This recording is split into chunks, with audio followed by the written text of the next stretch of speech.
Student PKJT ITI के online portal पे आप लोगों का स्वागत है। ये क्लास इलेक्ट्रीशियन फर्स्ट ईयर के लिए है और हम पढ़ रहे थे चैप्टर इल्यूमिनेशन की ये चौथी क्लास है।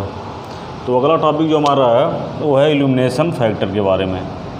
तो इसमें तीन तरह की चीज़ें होती हैं। एक है आपका स्पेस हाइट रेशियो, मतलब जो इल्यूमिनेशन होता है किसी भी मतलब प्लेस का, वो उस चीज़ पर निर्भर करता है कि उस कमरे की या उस प्लेस की मतलब हाइट कितनी है, डिस्टेंस कितनी है, उस हिसाब से कितनी लाइटिंग का हम प्रयोग करेंगे। जैसे मान लो जैसे हम फ़ैन लगाते हैं तो फ़ैन का मान लो हमारा ऊंचा रहता है, छत हमारा रूफ हाइट रहती है, तो क्या करते हैं हम पाइप के द्वारा फ़ैन को और नीचे लटकाते हैं और लटकाने के बाद तभी तो हवा मिलेगी। लेकिन ज़्यादा ऊपर लगा दोगे तो क्या होगी, हवा नहीं मिल पाएगी। उसी तरह का लाइटिंग सिस्टम होता है। तो लाइटिंग सिस्टम जो भी हम बल्ब या और भी चीज़ें, हेलोजन हुआ और CFL हुआ और भी जो लाइटिंग का सिस्टम लगाते हैं, तो उसमें स्पेस हाइट रेशियो का बहुत बड़ा महत्व है। मतलब उस कमरे की डिज़ाइन कैसी है उस चीज़ पर निर्भर करता है कि कमरा ज़्यादा हाइट रहेगा उसको नीचे करके ला के हम लगाएंगे या कितनी मतलब पॉइंट्स लगेगी, वो सारी चीज़ें इसमें आती हैं। इल्यूमिनेशन फैक्टर मतलब इसको ये प्रभावित करती हैं। सेकेंड इसमें है यूटिलाइजेशन फैक्टर। यूटिलाइजेशन फैक्टर क्या होता है, ये होता है कि उपयोग किया गया प्रदीप्ति फ्लक्स बटे उत्पन्न किया गया प्रदीप्ति फ्लक्स, इन दोनों का रेशियो होता है। मतलब कितना हमने उत्पन्न किया है और कितना उपयोग किया है। जैसे कहने का मतलब ये है कि यदि मान लो हमारे पास 1 किलोवाट का लोड है और उसमें से हम 700 वाट क्या कर रहे हैं या 500 वाट मतलब यूज कर रहे हैं, तो इसी हिसाब से कि जितनी मतलब इल्यूमिनेशन मतलब हमारे पास अवेलेबल है और जितना हम यूज कर रहे हैं, इन दोनों का जो रेशियो होता है वो क्या होता है, यूटिलाइजेशन फैक्टर होता है। इसको हिंदी में उपयोगिता गुणांक भी कहा जाता है। इसको आप उपयोगिता गुणक भी या गुणांक भी कहते हैं। ठीक है। नेक्स्ट इसमें आता है डिफ्रेंशिएशन फैक्टर। जो डिफ्रेंशिएशन फैक्टर होता है, सभी वस्तुएं साफ होने पर जो इल्यूमिनेशन है और वास्तविक अवस्था में जो इल्यूमिनेशन है उसी को हम क्या कहते हैं, डिप्रिसिएशन फैक्टर कहा जाता है। और इसकी जो हिंदी होती है डिप्रिसिएशन फैक्टर की, वो होता है अवपात गुणांक। इसको भी लिख लो, इसको यहाँ पे लिख लेना।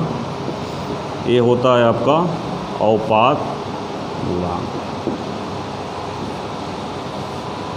और इसका जो मान होता है अवपात गुणांक का, इस नोट में लिख लेना। यह अवपात गुणांक जो होता है इसकी वैल्यू होती है 1.4 से 1.6। इसकी क्या होती है, वैल्यू होती है। और इसका जो फार्मूला होता है सभी वस्तुएं साफ होने पे इल्यूमिनेशन बटे वास्तविक अवस्था में इल्यूमिनेशन। अब हम पढ़ेंगे लॉ ऑफ इल्यूमिनेशन, मतलब प्रदीप्ति के नियम। ये बहुत ही इंपॉर्टेंट है। इसमें 2-3 रूल्स हैं, इसको हम पढ़ेंगे। तो जो पहला रूल्स हमारा ये है, इसको हम कहते हैं व्युत्क्रम वर्ग का नियम, मतलब इनवर्स स्क्वायर लॉ। व्युत्क्रम वर्ग का मतलब वर्ग से भी रिलेटेड है और व्युत्क्रम से भी रिलेटेड है। तो एक क्या जो इनवर्स स्क्वायर लॉ होता है, जो व्युत्क्रम वर्ग का नियम होता है, वो कह रहा है कि किसी प्रकाश स्रोत द्वारा किसी प्रकाशित तल पे पहुंचने वाली प्रदीप्ति उस तल से प्रकाश स्रोत की दूरी के वर्ग के व्युत्क्रमानुपाती तथा प्रदीप्ति तीव्रता E के क्या होती है, अनुक्रमानुपाती होती है। यानी हम बात कर लें कि यदि मान लीजिए कि प्रदीप्त तीव्रता जो होता है E हो गया, प्रदीप्त तीव्रता I, सॉरी यहाँ गलत हो गया, ये प्रदीप्त तीव्रता जो इंटेंसिटी होती है ये I से हम दिखाते हैं। ठीक है। पहुँचने वाली प्रदीप्ति और जो E होती है ये प्रदीप्ति होती है। तो E जो होता है ये प्रोपोर्शनल होता है I के और E प्रोपोर्शनल होता है 1/d² के। जहाँ पे I क्या है, इन दोनों में कन्फ्यूजन थोड़ा सा होता है। तो E जो है, E आपकी प्रदीप्त तीव्रता है और I क्या है, प्रदीप्ति है। मतलब इसको मिश्र अंग्रेजी में कहना है। तो ये जो है EI जो है ये क्या है, इंटेंसिटी है, मतलब इल्यूमिनेशन इंटेंसिटी, प्रदीप्त तीव्रता। और E क्या है, E जो केवल ओनली आपका क्या है, E जो है आपका इल्यूमिनेशन है। तो इसको हम इस तरह समझ सकते हैं कि यदि मान लीजिए कोई यहाँ पे प्रकाश सोर्स हमारा यस है, क्या है, प्रकाश सोर्स है। इस सोर्स से लाइट हमारी क्या हो रही है, निकल के जा रही है, लाइट निकल के जा रही है।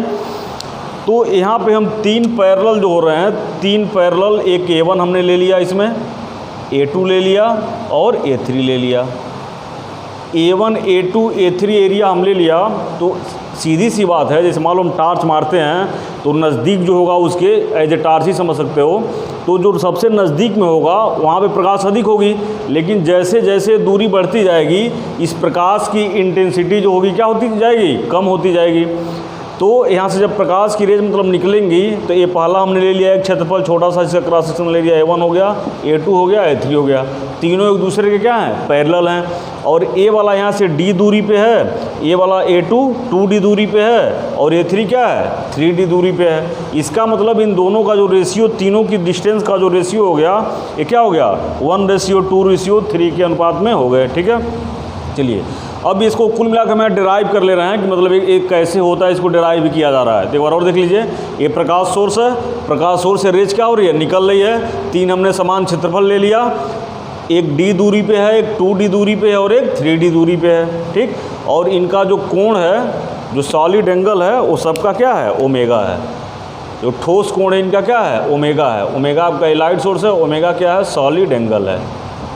ये आपका क्या है, सॉलिड एंगल है, जो तीनों एरिया के लिए क्या है, समान है। अब चलिए हम एक एक का निकालेंगे। अब A1 के लिए ठोस कोण, तो ठोस कोण हमने ऑलरेडी आपको पढ़ा दिया है कि ठोस कोण जो होता है एरिया अपान डायमीटर का स्क्वायर। क्या होता है, एरिया अपान डायमीटर का स्क्वायर।